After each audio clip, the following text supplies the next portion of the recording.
Hello and welcome back to the Villa Filler podcast. I am here as always with my good friend Dan Wiseman. Dan, Aston Villa are officially back. Pre-season is officially underway. We've got the annual jaunt to Walsall done and dusted early doors. How are you doing, mate? I'm good. I can't believe we're here again. Can you? It's No. just come around so quickly. Feels like 2 minutes ago, and what we were, I'm going to say, treated to, in a very loose sense of the word, was if aliens landed on Earth and they didn't speak a word of English and they came to you and they demanded to know what a pre-season game was like, I would show them. Walsall won, Aston Villa won from the 15th of July 2023, because this was like peak pre-season. It was. There was just like the game, it was like loads of subs. We had obviously the 4 Walsall trialist A, B, C, and D. Love I was doing some it was peak pre-season. These are the games that really reinstate that this is ultimately just a kind of fitness exercise for the players. But there are still plenty of things that we can take away from it, pal. Absolutely. And I think not the main one, but it was a very youthful squad, not even just starting 11, very youthful squad. And I think there were reasons for that. The internationals clearly getting a bit more time off. There's people who are obviously missing through injuries. But as well, I think that this squad was picked with the view of we are going to America for a commercial tour, which is literally happening in just over a week's time. So I think there would have been eyes on that, and we're going to need the bigger hitters to be fit and available for that. The last thing you want is trialist A absolutely crunching Tyrone Mings and John McGinn and then having them out for the season. It's classic trialist A behaviour, mate, isn't it? It's do you know why? I don't know why that is. I was doing some brief Googling, but I couldn't find a reason as to why exactly we can't name trialists. And it's not really something that happens too often, like certainly not in the Villa first team. You see it sometimes at the 23s, but I was like, how exciting is that? How exciting is it? It's a bit You like put that on the back of the shirt. Do you know what I mean? For a player, it's like, oh, here's this mystery player that we're playing, and you've got 4 of them, and we're not going to tell you who it is. That should be a rule. Exciting. It's so exciting. I was like, this is definitely a way to spice up pre-season. Like, instead of just announcing players, you just put them straight into your first team. You don't name them, and then you just leave the fans to figure out who they are. I think it's such a great idea. I thought some of them played quite well, actually. I thought particularly trialist C of the 4, I thought was his name was cropping up an awful lot. So shout out to you, whoever you are. Yeah, I know who you are. Yeah. No, exactly. So yes, it was a very youthful Villa team, mate. Indeed, I love first team players missing. Unai used every single one of the outfield players he had in his 23-man squad. Walsall, I thought, looked a little bit more fresh than we did. They were a bit more at it. That's probably because this isn't their first game of pre-season. Their pre-season actually started on Tuesday night, where they took on the might of Leamington. And got the win there. And I thought they matched us pretty well. And particularly in the first half, they were probably the side that certainly early on had a bit more of the, I don't want to say the bit more of the ball, but certainly looked like they were going to cause a few problems. Villa, it looked like we were very much getting into the swing of things. And then obviously they took the lead that sort of reflected that before Watkins levelled with the penalty. So yeah, it was... I thought it was interesting to see a fair few players, some players like particularly who their futures are up in the air as well, mate, isn't it? Like you talked about, like Jaden Philogene. It's not Philogene Badace anymore. He's chosen just to go through Philogene. So yeah, I thought he played quite well, but he's one of those names that you and I have spoken about, mate, isn't he? Whereby what exactly his future looked like is kind of up in the air. And there was some experimenting going on in there too. Callum Chambers played in midfield alongside Douglas Luiz, which is interesting because that's something that we've as fans have kind of debated and discussed previously. Got a first look alongside Luiz in midfield. Nothing too remarkable there, but exciting nonetheless. There's certainly a lot of experimenting going on from Unai, wanting to assess all of the options he has. Yeah, I mean, Philogene looked great from what people are saying, mate. Like, obviously wins the penalty, It's an interesting one because there's something there, mate. Like, he's very techie. Like, he's a very good player, and I think given the chance, like, listen, I'm not going to sit here and like psychoanalyze a performance against Walsall and tell you if he's ready to play in the Premier League or not, because that's just ludicrous. But I've got plenty of mates who are Stoke fans. They loved him after his loan there. Wasn't amazing, like didn't pull up trees, but they could tell that there's talent there. And Cardiff as well, felt like he came into his own a bit more, felt like he's becoming a bit more of a man, and you know, was contributing more in terms of goals and assists. And I think he's kind of developed a bit of a swagger, which I like, because he's clearly got the confidence and he backs himself. And that's interesting. But yeah, it's like, where do you go with that? Because if we look at the squad, obviously it was incredibly youthful, but in terms of like academy prospects you could sell and get a fee for, we're not really there, are we? There's not too many. Like Cam Archer is naturally top of the tree there, but I'm really hoping that we obviously don't sell him. Aaron Ramsey, you could probably get around a maximum of 10 mil for, but again, do you want to sell the Ramsey who was dubbed the better of the three? And there are three. Speaking of Ramseys, did you see Cole Ramsey's post on Instagram? It was very Kai Rooney. You know, you've seen Kai Rooney's Instagram stories, right? He's like, for people who don't know, Kai Rooney, obviously son of Wayne Rooney, kind of has gone viral many a time for posting on his Instagram story things along the lines of 10-0 win, 9 goals, solid performance. Like, it very like blunt and matter of fact, and it's just funny. And Cole did the same. I think I saw the post on Twitter that someone screenshotted. It was like 4-1 win, hat-trick bagged, average performance. I love it. Great. I love it. Keep the standard time, man. Keep the standard time. Absolutely. Did I tell? I can't remember if I've told you my story about Aaron. Have I told you? Have I told you this? Okay. Go ahead. It was Villa Newcastle, first season in the Prem. It was December. I remember I was at the German markets before the game, and it's like one of the only times where I've sort of made my own way to the game, like without the old man and whatever. So I'm getting the train obviously from town to Aston. I'm walking down the road from Aston station, and some kids come up to me and they're like, "Oh, do you know Jacob Ramsey?"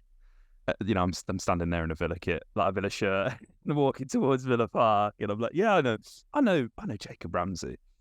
And they go, "This is his brother, Aaron." And I'm like, "Oh, okay, like nice to meet you, Aaron, I guess." And I could tell he was feeling very like embarrassed, like secondhand embarrassment. And they go, "He's better than JJ." And I'm like, "Is it?" Yeah. And again, and he was like, "Oh, just shut up, guys." And I was like, "Well, like, good luck in that." And obviously, here we are now. Like, Aaron has had loan spells. We've heard all this stuff about him being better than JJ as well, which would obviously be brilliant if he was. But I'm sure we'll be saying the same about Cole when he's at like 16, 17, won't we? It'll be like, he's the best Ramsey brother. I just found that really funny. Like, get boys like that who gash you up to strangers. Like, there's some good friends. I know Aaron was probably feeling very embarrassed in the moment, but and he must have been like 15. Yeah, I was going to say, like, this has got to be like, he's got to be like pretty young there. He was, but it was quite a wholesome. I felt a bit awkward really, because it's like just some like, there's something about teenagers, right? You just feel uncomfortable around them because they're just unhinged, and they'll just say and do whatever. A teenager approaches you in the street, you're like, "Fucking hell, here we go." But luckily, one of them was, sort of, that's so semi-famous, I guess. Aaron Ramsey had a really big moment the other day on social media, and I don't think he knows anything about it. So if you're listening, Aaron, I know this is a big moment for you, because I saw the first time that someone spoke about Aaron Ramsey, as in Welsh international, just signed for Cardiff, and had to caveat that it, like, normally it's when they're talking about Villa Aaron Ramsey, it's like Villa Aaron Ramsey, not the Welsh international, ex-Juve, ex-Arsenal Aaron Ramsey. I saw the first time the other day it was the other way around. I saw a journo tweeting Aaron Ramsey's move to Cardiff is almost complete, and then he quote tweeted it with the Welsh international, not the Villa player, and I was like, "What? This is Making moves. massive. This is a massive turn up for the Bugs. And that's got to be the first time that's happened." So yeah, shout out to you, mate. I was gonna say, what is it? It's not AJ. like I think AJ. Yeah, with I'm AJ, guessing doesn't so. Yeah, nailed it. What is he Ramsey almost got- CJ? yeah, that would make sense. Maybe That all yes. goes quite nicely. He almost got a goal today. Yeah. And Ramsey had that nice moment where Ollie kind of was one of the more peripheral players in the game, I felt, in the first half. Slid that ball across on the left wing, and it was half a yard just in front of Aaron Ramsey, who was sliding in.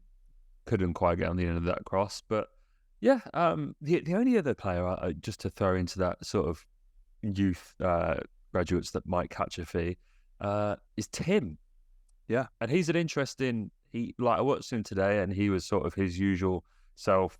Like, he's got that really nice frame, and he kind of glides with the ball across the pitch. I feel like he's a player that kind of plays a little bit older than he is in many ways. I feel like his play style doesn't quite match up the fact he's just got out of his teens. But that's an interesting one, because with the kind of midfield that we have now, you and I were speaking about the other day, like, those rotational options, you kind of look at the way that they play. And I mean, Kamara and Erugbin, like, not necessarily in terms of ability, but in terms of play styles, I mean, that really matches up to me. I was kind of watching it, and I was like, wow, like, talk about like for like. There is someone that, if we do have any plans for Tim, in terms of how he could fit into the team, I feel like stylistically he'd be a really nice replacement for Kamara, actually. So perhaps something to watch there too. Is there a bit? I see a bit of Toure in his game, mate. I see a bit of Toure. Fearless. Yeah, I think that when you've got that kind of height in that position, moves really nicely with the ball, as I said. Yeah, like those kind of really techie, quite tall DMs, that kind of, he's got a real nice tenacity in the tackle as well. Really like a lot of what I see from him, but I do think that he's probably in that band of, to be honest, almost all of our youth graduates that are like on that bizarre cusp between probably not quite being good for the first team, and then because they've got that upside where they could definitely be in the future, you don't really want to sell them. And so this is where clubs get into that situation where it's like, oh, we'll just find another loan, and then before you know it, they've had 2, 3, 4 loans in back-to-back seasons. They're not really finding a home. They're not really developing, that every loan, it's a slightly different formation, a slightly different system, a slightly different role. And they're never really getting into a groove. And all of a sudden they're 23, 24, and they leave on loan, leave permanently on a free for a side in League One. I feel like that's the kind of, yes, yeah, exactly. Like, where they just never really find a home. And I feel like we need to make a call, I'm going to say this summer, really, on these lads, whether it's like, right, are they first team, or are you going to have to be harsh and maybe upset a few people and cash in, because we owe it to these boys to give them somewhere permanent to play their football, I think. 100%, man. 100%. Like, that's something I've always felt quite strongly about. I feel like we've wronged quite a few years of graduates. I saw today, do you remember Harvey Nibbs? Yes. I always thought he looked quite good. Had a few loans, sort of found a home at Cambridge, and today signed for Reading. Now, Reading are not in a great position, but this is a fantastic move for him personally, and I think the patience, the perseverance from him is remarkable, because I always thought there was something about him. I never thought he would light up the Premier League, but I liked the look of Harvey Nibbs. So I was buzzing when I saw he got that move. But to go back to Tim, it's funny because Tim played under 3 managers at QPR, and that's not ideal. So obviously he started off with Mick Beale, who we all know left us to go there, and then jumped at the second opportunity, because the first opportunity was Wolves. Jumped at the second opportunity he had to go to Rangers, because then he had in his mind, a valid reason to leave what he had going on. Then obviously Neil Critchley comes in again, QPR just rinsing through Aston Villa assistant managers, and QPR were in very, very a dangerous position. They eventually bite the bullet, get rid of Neil Critchley, who never really left a mark on that squad at all. Brought in Gareth Ainsworth. He kind of changed things up a bit. Gareth Ainsworth did what Gareth Ainsworth does and goes 4-4-2, balls to the wall, long balls, let's fight for the badge, keeps them up. Tim actually played as a 10 under Gareth Ainsworth, mate, for that final sort of 8 games of the season. He was playing as almost a shadow striker at times. And I'd be interested to see him play in that role for us because, as I said, I see a bit of Yaya in him. He's someone who physically, his stature for his age is fantastic as it is, but after a season of playing Premier League football, potentially in a season of good nutrition and hitting the weights and all that kind of stuff, in 12 months' time, he would at least look like a Premier League player, in my opinion. May not, obviously, you don't know how the development could go, but I look at Aaron and he's still a kid, isn't he? But that's just him. Like, there are players that are like that. I don't think in 2 years' time Aaron Ramsey's going to grow a foot and put on like 12 kg and be somebody to be bullying fullbacks. But I think that's where Tim has a bit of a jump start on some of these lads. I think with the right sort of off the field plan. Mm-hmm. You're looking at like an 80 kg, 6'2", 3 box to box. I don't want to say destroyer because I think that is not giving him credit for his football ability whatsoever. But like physically, he is probably the most interesting of the kids. I would totally agree. I think he's the one where I was like, I felt like he kind of went a little bit off the radar in the mix of all those switches. I feel like it sounded like I didn't watch any QPR last season, I'll be honest. It sounded like a really good start to the season. And then there was that game in the middle where he played like 80 minutes and didn't make a pass. Do you remember that? And then I feel like he got moved around a lot. And you just want to see like stability because like, here's a blast from the past, Louis Barry. Case in point of what happens to a player and their stock once they have a couple of loans that don't work. I mean, Louis Barry, we plucked him straight out of La Masia. I saw the other day, he was the first ever English player to ever play in La Masia. That's mad, isn't it? It's crazy. We plucked him straight out there, has that amazing goal against Liverpool. He was like right up there in terms of like talents that we were expecting to have a future at Villa. Louis Barry was like first and foremost, and then like 3 disastrous loans in a row, really, at Ipswich, Swindon, and Milton Keynes, which are then cut short to send him to Salford, where he had slightly better time just down the road from me. He got a couple of goals, but even still, like, he played, let me just pull up the stats here real quick, 21 games in all comps, got 2 goals. Obviously, not a load of them are going to be start. Those are pretty bit part minutes, but do you know what I mean? Yeah, it's like no, 100%. 4 loans, and it's like, I kind of feel for him. But the other side of that, mate, is look at Cameron Archer. Scores 3 goals at Solihull Moors, playing out of position on the right wing, and then the very first opportunity he was given, bags a hat trick against Barrow, but that's still like 3 levels higher than he was playing at. Yeah, 100%. So it's weird. Like, good point. The timeline was dragging Louis Barry the other day, and I just tweeted like, fellas, we're talking about a 19-year-old here. You're like all of. I just find it mad. Like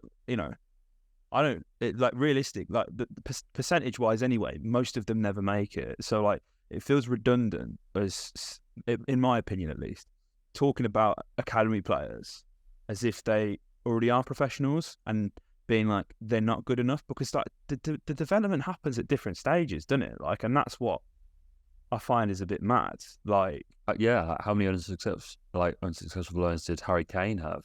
Yeah, He was sat on the bench in the Championship when Leicester got promoted. No one would have. There's No one would have plenty thought of that guy was going to go and potentially be the top scorer of the Premier League history. No, absolutely not. There are like plenty of like things to, but Kane is a really good one whereby he kind of references all sides of the argument, does he? Because he has those 4 loans, and yes, he made it as a success, but he made it as a success once he'd found that stability. So I mean, like it's like once he'd been embedded into a team, and then he kind of explodes. And so yeah, there's so many. I thought Josh Feeney played well as well. A couple of interesting ones. Interesting to see Philip Marshall in goal, who just come back from Gateshead as well. Diego Carlos as well. Obviously, not just the young lads getting important minutes. Diego Carlos was out there as well. Since he did his Achilles, it'll be 12 months in just a couple of weeks. It's 12 months in August. And so, some really important minutes there. It'd be interesting to see the summer series out in the States, mate. You may know. Are we competing? Is it just like a round robin? Is it a tournament structure? I don't know too much about the competition. It's a round robin, I think. Everyone plays everyone, and it's in different locations as well. So we open with Newcastle in Philadelphia, and then we take to Maryland, Landover, in Maryland, to play Brentford. And then I believe there's an Orlando. We play Fulham in Orlando a couple days before that game in Maryland on the 26th of July. So we've got a fairly nice run, but obviously I don't think everyone doesn't play everyone because Chelsea are there. We don't play Chelsea. Who else is there? Brighton. We don't play Brighton. So it's interesting. I think the plan with this was for obviously Leeds to be in this tournament, and then Leeds USA go and get relegated and lose all of their Americans.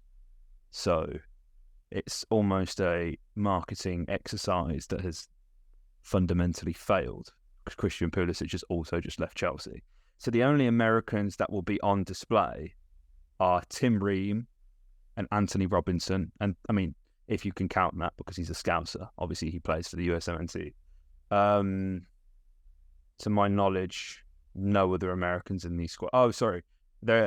Chelsea have Gaga Salina, but he's not going to play because he's been playing under 20s for the season. So it's not as if they're just going to all of a sudden roll out a kid in goal because only Chicago fans know who Gaga is. But it's interesting. It's there's other tours that are happening in the States which have way better teams, and for the neutral is way better. But I gotta give a shout out to Jack, man. Jack Grimsey. Love Jack. He's my boy. He's commentating on the game in Orlando. Oh, no way. I think it's the tie. What a guy. Shout out to Jack, man. I love Jack. Get some absolute pelters on here, but I feel like it's quite unfair. Jack's a good guy, and he's very good at what he does. I just think people don't understand how social media works. But I agree. I fucking love Jack. But yeah, he's doing that. So big ups to Jack. And yeah, it's gonna be interesting, mate. It's gonna be interesting. We've not really decided how we're gonna do this because this is happening at all different times. Yeah. As I was saying to Dan off air, I'm also not going. I'm going to be in the States, but unfortunately not for Villa. I've got other work commitments on that other preseason tour that I just alluded to. So I don't know. Maybe I'll do some shorts because it'll be a good time for me.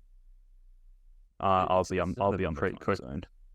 Pretty quick turnaround as well, just like a couple of days sort of between different games and stuff like that. So I know you guys like to sit on this. I just want to shout out. Do well.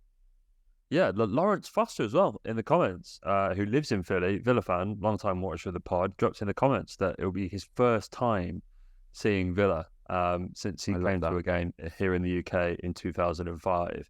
And that's what this is all about, man. That's what this is all about. Absolutely. So, Lawrence, if you're listening, absolutely buzzing for you, man. Make sure, I said it in the comments, but in case you haven't seen my reply to you, mate, when you've been to the game, drop us a message. We'd love to hear all about it, your experience as a fan going to see the game. Because that's what this is all about, man. Oh man, I can't remember if I mentioned it to you. I need to check my DMs because my mind has gone blank. I was out in the States for work again a few weeks back. I know I mentioned it to you off air, but I can't remember if I mentioned it on air. I got recognised at this tournament that I was working at, which is like very weird. I'm very like aware that that's weird, but it was also very lovely. A gentleman called Bob who listens to the podcast. Bob listens to the podcast. He saw me out in at TST in North Carolina in Cary, and I believe Bob's going to the Orlando and the Philly game. So shout out to Bob. I know Bob will be watching. It was lovely to see him, and I know Bob spoke to Stephen Ireland and I think Zap Knight as well, who were out there at the tournament and said they were very nice, especially when he said that he was a Villa fan. So it was sick to see a Villa fan, even sicker to see somebody who listens to the podcast. I couldn't quite believe it that like somebody in the States, and I know we have people in like Brazil and that who listen to us as well, but it's just mad how the reach the Villa has, isn't it, mate? I honestly, it humbled me. It was amazing. That's why we do it, man. Like, you know, we just love to talk about Villa, and it's mad that people listen. And there were so many lovely comments on the last episode. I don't know if it's because we were giving away shirts, Dan, but I'm willing to let it slide. People were lovely. But speaking of which, we should give away these shirts right now because boy, we've sat on this for a long time. Dan, I'll let you pick your winner first. Mine goes out to JF, who dropped in a comment on the last video. So that username, I don't know his name. It's not his usual name. That is JF-QK8GQ. Replied that he's a size large gents with a winky face. He is my winner of a shirt. There we go. And I've got at Sean Moran 7131. So guys, reach out to us in the comments. Reach out to us on Twitter. I think you can find. If you go onto the About page on our channel, it should have our email address, which is ironically spelled incorrectly. Don't ask me why. Do not ask me why. So yeah, reach out to us in as many ways, and obviously we'll make sure that we've got the right one, and then we'll get these shirts shipped over to you. So yeah, shout out to you guys. Congrats. Yeah, we should probably end this, mate, because we've got a minute and a half left on this soon. We're like, quick one, not much to talk about today. Here we are. Boom. Absolutely. Yeah, we said that this was going to be like 10 minutes. We said this was going to be 10 minutes. You got any final remarks, mate, before we sign off? I just enjoy talking to you too much, mate. Me too. I love it, mate. And we're going to be doing that a lot this season, like a lot more than you. So guys, make sure you subscribed. There will be more giveaways. You guys know we love to do a giveaway. So yeah, like, comment, subscribe, and up the Villa.